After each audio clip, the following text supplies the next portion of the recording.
Oh, so I'm out here on a beautiful September night. The weather's changed a little bit here. We've had some rain yesterday. We're supposed to get some rain today. In fact, I hear some little thundering in the background. But I'm still here enjoying my lavender for the last little bit before I sell the place, as you probably saw in my last video. But I wanted to talk a little bit about,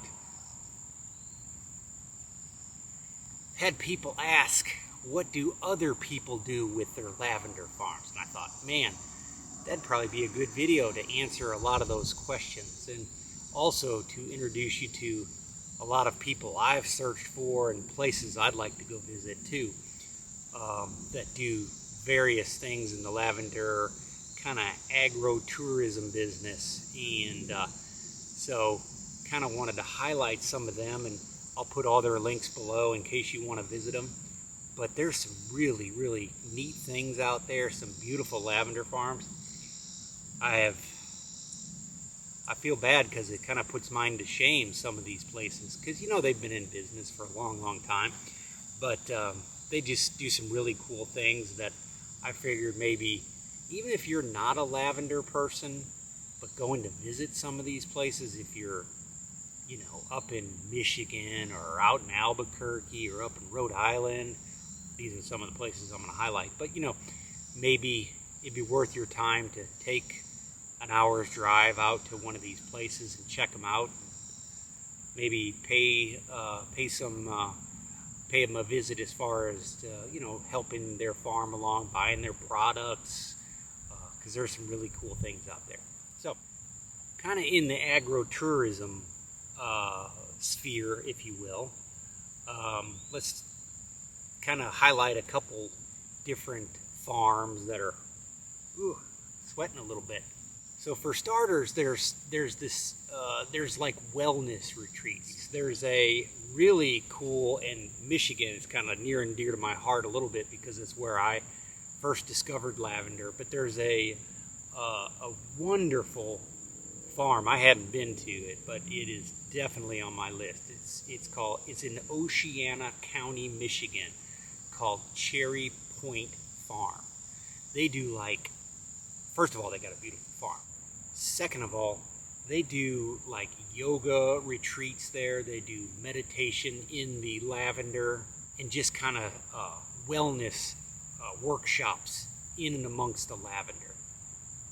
But if you saw these pictures, and I'll try and put some I'll put their pictures, maybe their website, on this video as well, so you can kind of see what I'm seeing. It's just remarkable. So that is certainly one place I'm going to visit next time I'm in Michigan. They are known for this thing that they've created. It's called the Lavender Labyrinth, where you kind of walk around this circular sphere, and it's all surrounded by lavender, and it's supposed to be kind of a spiritual walk, if you will. And you're amongst the smells and the blooms and the visual imagery all surrounding you. So it's kind of holistically, for wellness, it's just a remarkable experience. And it's really it's meant to be a symbolic journey of a person's life, is kind of what their thought process was and why they created it. So Cherry Point Farm in Oceana County. If you're ever in that neck of the woods, make sure you stop by. Well worth it.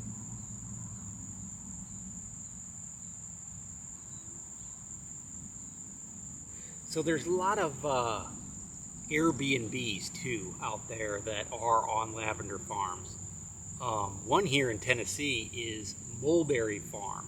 They have a cottage that's in the lavender field that you can rent out, per night, if you wanted to celebrate an anniversary or newlyweds, or just kind of a getaway. Mulberry Farm in Mulberry, Tennessee would be one. Another one is Orso Blue Farms in Cosette, Virginia. It's actually about a mile outside of Cozette, Virginia.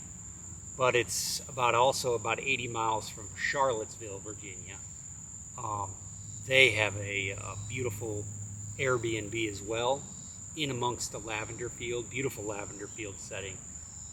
And that's on my list as well. You know, you're pretty much surrounded by the Blue Ridge Mountains, so how can you go wrong there? Everybody loves the mountains.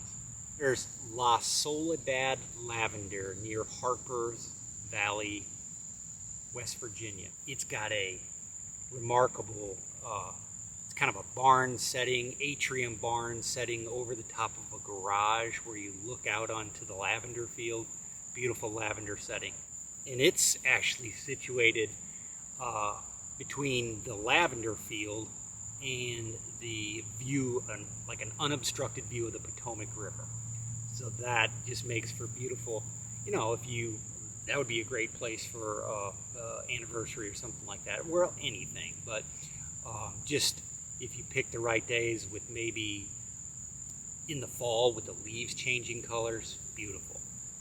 On my list to do, La Soledad Lavender. Then if we go out west, there's Los Poblanos Historic, I think it's Historic Organic Farm. Unbelievable. It is. If I ever go anywhere near this place, I'm going. They make some of the most beautiful products, but they have 3 different suites on premises, all in view of the lavender. They create everything, grow a bunch of organic, you know, food on the farm, make their products, distill their oils, all on the farm. Definitely, the surrounding is just amazing. And they have this thing they call their hair serum, which I used to have a beard, but it's for beard oil and stuff. So I'd love to get them a hold of something like that. But their packaging is really cool, very artsy, very artisan. So I think if I walked in the gift shop, I probably would leave a couple $100 lighter. So Los Poblanos in Albuquerque, New Mexico. A definite must visit. Oh, and one other thing too is all their suites have wood-burning fireplaces, and they're all kind of inspired by like this 1930s historic dairy farm with like the steel roof structures and kind of your white stucco. So it really just looks really beautiful out there. So certainly on my list. Now there's another thing that seems like it's kicking into high drive, is at Lavender Farms. They have like these chef experiences where you come out and a chef prepares a meal for you, you know, with lavender scented things around, lavender salts, maybe just foods made of lavender, plus it's kind of all organic. There's a farm called B&B's Farm in Sequim, Washington. Now, Sequim, Washington is where the mecca of the lavender festivals goes on every year. So kind of why I want to go visit there. But it looks like a beautiful area. But B&B's has a chef. I think her name is Chef Carol, young girl who prepares this like farm to fork experience.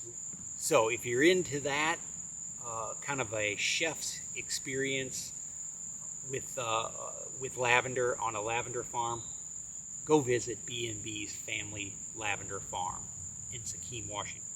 And if you want to check out Miss Carol's, she's got her own website. She's got a vegan website. It's called carolsvegankitchen.com. Check that out if you kind of want to meet Carol and understand what she's about and where she's come from and what she prepares. That would be well worth it. Also, another farm with a chef experience is Lavender Waves.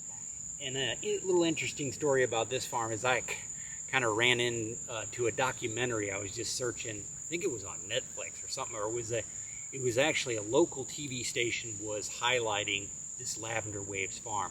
And they have this really cool farm. All the lavender is set in a big circle, and it's almost like a tire with spokes, and the spokes go towards the middle, just in a circular pattern. And in the middle they have a kind of an arbor where you can sit and just enjoy it. But it's really cool, and from like drone pictures, it's really remarkable. I'll put that as well in the video so you can check it out.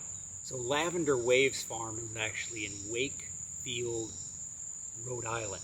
Now Rhode Island's a place I've never been. Always wanted to go there, but if I do, I'll go to visit Lavender Waves Farm for sure. So here at Lavender Waves Farm, Chef Lauren will prepare a meal for you. For a 3-course meal is $150, and a 5-course meal is $200. Each come with, I think the 3-course comes with 1 cocktail, and the 5-course comes with 2 cocktails.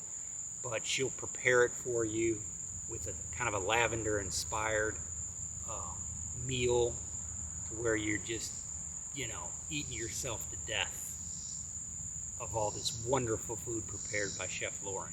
And I think they'll serve up to like 1 to 4 guests. So if you have some friends and you want to all go in on it together, what a great night for that. So I talked a little bit about the mecca of lavender festivals, but there are lots of other festivals that go around different lavender farms.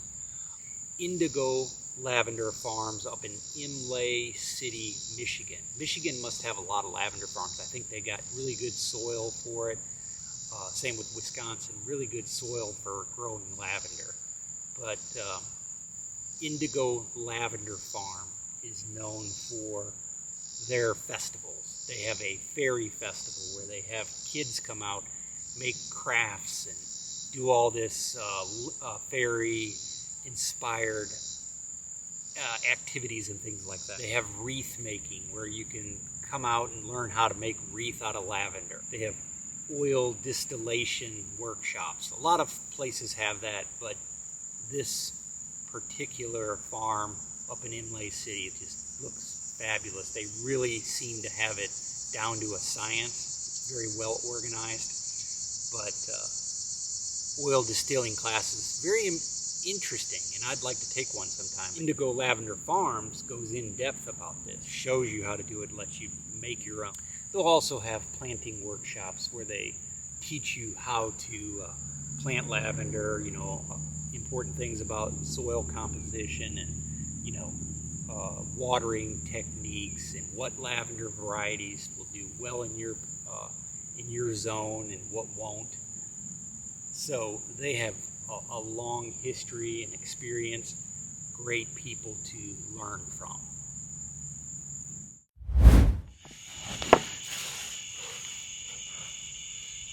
So I hope you found this video enjoyable and hope you learned something.